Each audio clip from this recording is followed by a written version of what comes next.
Good day, folks. This is Greg Judy at Green Pastures Farm. Today, Ike and I are moving the sheep flock, and Isaac is taking off to go back home to spend Christmas with his family.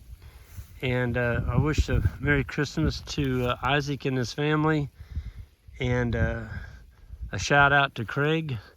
He's home on leave from the Rangers. He joined the Army Rangers, and yeah, so he gets to spend Christmas with his family as well. So I know Isaac was looking forward to that, and just wish the best to all of y'all, having a Merry Christmas and Happy Holidays. So we got Ike and I, and our new intern will be coming in January. Yep, first week of January, and we'll be introducing you all to him. And David is in his new job up in North Missouri with Alan and Tana Powell at Powell Cattle Company. And yeah, we're really excited for David. He's in a very good, I think, situation up there, and wonderful family, good land, good cattle, and just a great opportunity for David. So we're excited for him. Anyway, Ike is getting ready to roll this wire up. I wanted to show you all something. This buck brush, oh, here it is, right here. It's got red berries all over it, or it did have. It's got one, and right on the other side of the fence here, look at this. It's just covered. There's a bunch of it in here. I mean, well, you come on up here, it's just solid. And you kind of get aggravated with the buck brush. It's just a terrible plant, it's a terrible this, terrible that. But in the wintertime, it's like giving your sheep lollipops. Better than lollipops. Lollipop's not good for you, but very high sugar content. It's a good energy source, and the sheep are doing well.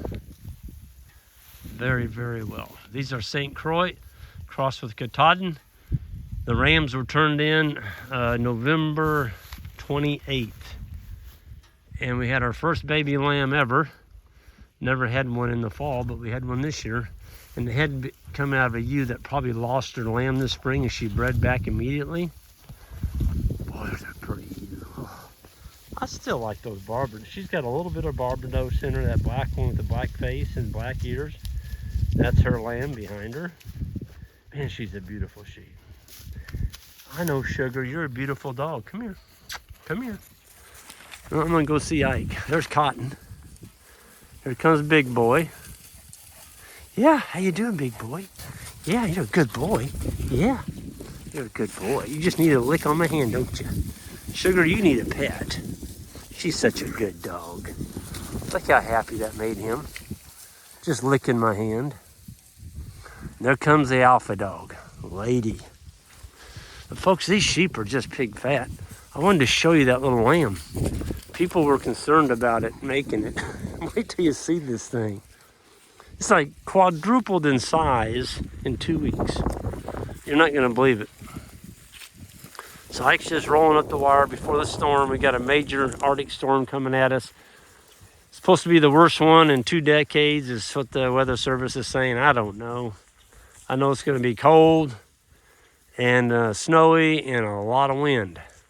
So we're in a good place with the sheep. We got all these trees around us. They can get down out of the wind. They've got a lot of good forage here. And this is Kentucky 31 mixed with a lot of weeds and sprouts. And folks, it's just unbelievable sheep pasture. This is sheep pasture. I mean, it's good stuff. It's got all kinds of sprouts and stuff in it. And the sheep just really do well here. I gotta find that little guy. Where'd he go? He's in here. I just saw him bouncing around. I'm gonna try and get him. There he is. Here he comes. Check this out. Watch this little guy when he comes by us. He's hanging out with his mommy. Look how fat these sheep are. No grain, no hay, no water. As long as they're grazing winter stockpile, they won't drink any water. Here he comes. He's hopping. Look at that. And he is a good looking little lamb.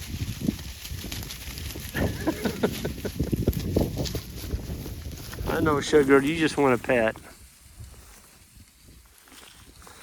And I got tickled. There's a gal on the YouTube just absolutely hammering the way that we raise sheep. She's like, oh, you can't raise sheep like Greg Judy does. Da, da, da, da, da. And she brags about her sheep being the hardest labor input animal on their farm. And they got to be wormed, and they got to be this, and they got to be that. And I'm like, honey, you got the wrong sheep. You're working that hard. You're working for the sheep. You're not letting the sheep work for you. And it shouldn't be that way, folks. I mean, I talk to people all the time. I got rid of them darn sheep. They're too much work. You got the wrong sheep. You just got the wrong sheep. And then it gets into discussion. Well, you know, St. Croix, its carcass is not as big as a Dorper, and da-da-da-da. They're alive. They don't die. You know, you put Dorpers out here on this landscape, they're going to die because we don't worm. We tried it. They didn't make it. So if you want a thick, meaty sheep, you can go Dorper, but you've got to get the worming bottle out and get them up about every 30 days in the summertime. If you don't worm them, they're all going to die on you. And the ewes, they're going to get wormy on you, along with the rams, and all you got is a headache. I don't think worming sheep is something that I want to do the rest of my life. Not going to do it. Not when you can do this. So yeah, our St. Croix, the carcass on them are not going to be as fat as a Dorper. I'll give you that. But you know what? What's it take you to get that fat thing? It's taking you a lot of money. That's what's taking you. A lot of labor, a lot of time getting the darn things up and worming them. And golly, it's just, you know, feeding them all this grain and crap. You're not going to make any money with sheep if you're feeding grain. Can't do it. You got to put, sheep are made to put on land like this, folks. They can make a living on this, and the cows starve to death on it. Same kind of landscape. They're going to be down there in them woods eating acorns. They'll go down in that woods in a storm, and I've seen them go through up to 2 feet of snow with their foot digging, and they quite enjoy themselves doing that. Look at that little ewe lamb right there. Isn't she a beaut? She's just fat. Look at that. She's just fat. That one was born in May. And she'll be giving us a lamb this coming May when she turns 1 year of age. So I guess when people start knocking what you're doing, I wasn't even aware of the video until somebody sent it to me and said, Greg, I don't watch that anymore. I'm kind of watching what you're doing because this is what we want to do. And so when somebody starts knocking you for doing something, look at what they're doing. There's probably something there they're wishing they weren't doing, and that's worming. And we don't. We've never wormed a sheep in our life. And do they look wormy? Oh, the other thing was, she said, well, he's moving those sheep twice a day. He's moving them twice a day. That's why they don't have worms. Well, I don't, but, you know, if you had time to do that, it wouldn't be a bad thing to move your sheep twice a day, I guess, if that's what you wanted to do. These sheep get moved every 2 days. And now with this storm coming in here, we took out the back fence. We're not going to move them. They're going to be back in these trees and things for about 6 to 10 days without being moved. So no, we're not moving them twice a day. We're just get rid of the ones that don't stand up to our management. Get rid of them. You know? Don't let them die on your farm. Get rid of them. They got a dirty tail. If you want to worm them, fine. Go ahead and worm them. Put a tag in their ear. Mark them. And then when they clean up and the tail's not dirty, get rid of them. Because all you got is something there that you're propping up. In another 3 months, it's going to have another dirty tail. You got to get it up and you got to worm it again. That sheep does not have any kind of parasite resistance at all. Why? I don't know.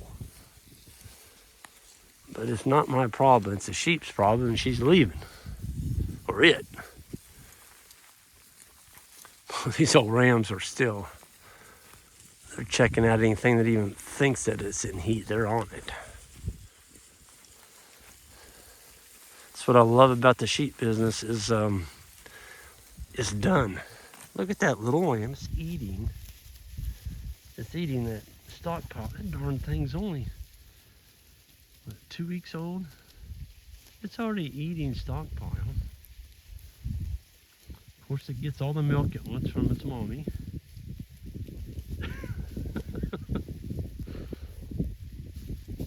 Pretty darn healthy looking little lamb.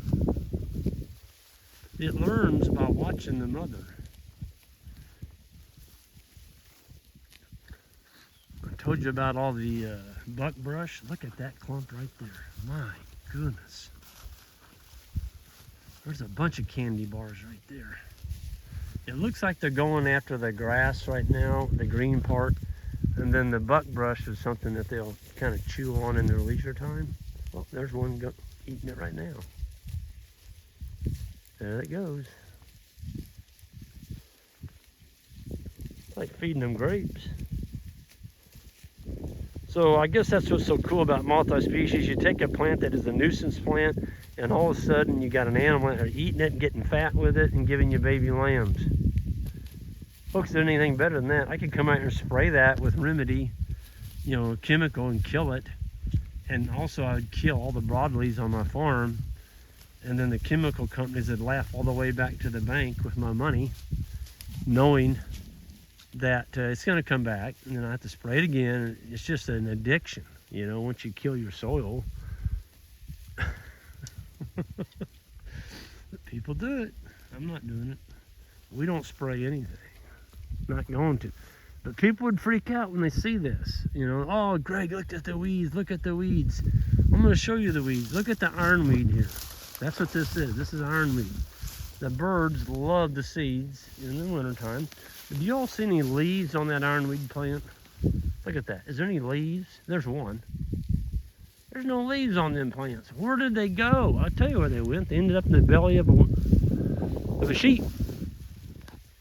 They ended up in the belly of them sheep. Sheep love ironweed. Cattle hate ironweed. So the reasons we got sheep was to take unwanted species, weeds, and turn them into cash. So we're going to stay with the St. Croix. It's working for us.